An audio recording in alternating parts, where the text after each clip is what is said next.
Masayang araw mga bata! Ang ating gagawin ngayong araw na ito ay ang ordinal numbers paper craft. Sa video na ito ay mas mapaghuhusayan pa natin ang pagkakasunod-sunod ng mga bagay. At ang ating aayusin at pagsusunod-sunurin ay ang mga hugis. Ihanda na ang inyong mga makukulay na papel, gunting, pandikit, bond paper at marker at simulan na natin ang ating art project.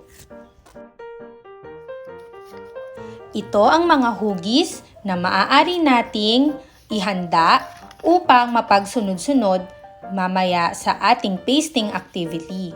Maaaring magpatulong kay nanay o kay tatay sa paggupit ng mga hugis na ito.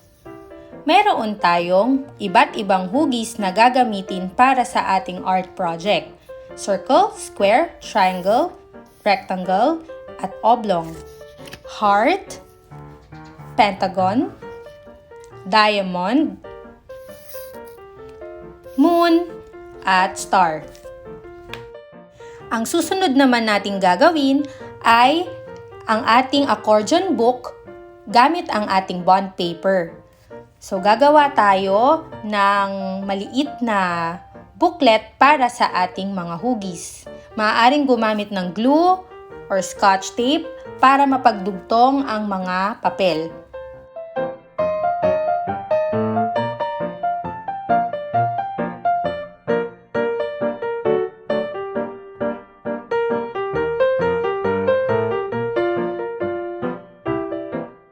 Ang susunod nating gagawin ay isusulat natin isa-isa ang mga ordinal na bilang. First, second,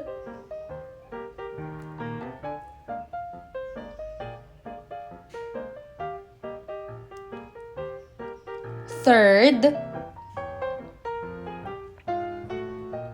fourth,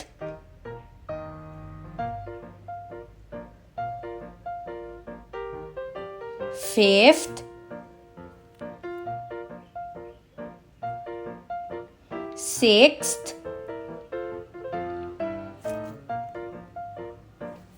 seventh, eighth,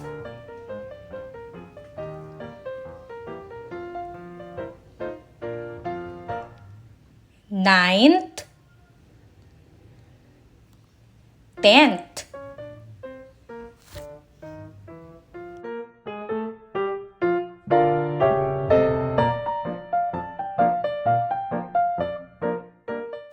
Pagkatapos natin isulat ang mga ordinal numbers, ay isa-isa na nating idikit ang mga hugis ayon sa kanilang posisyon o pagkakasunod-sunod kanina na ipinakita ni teacher.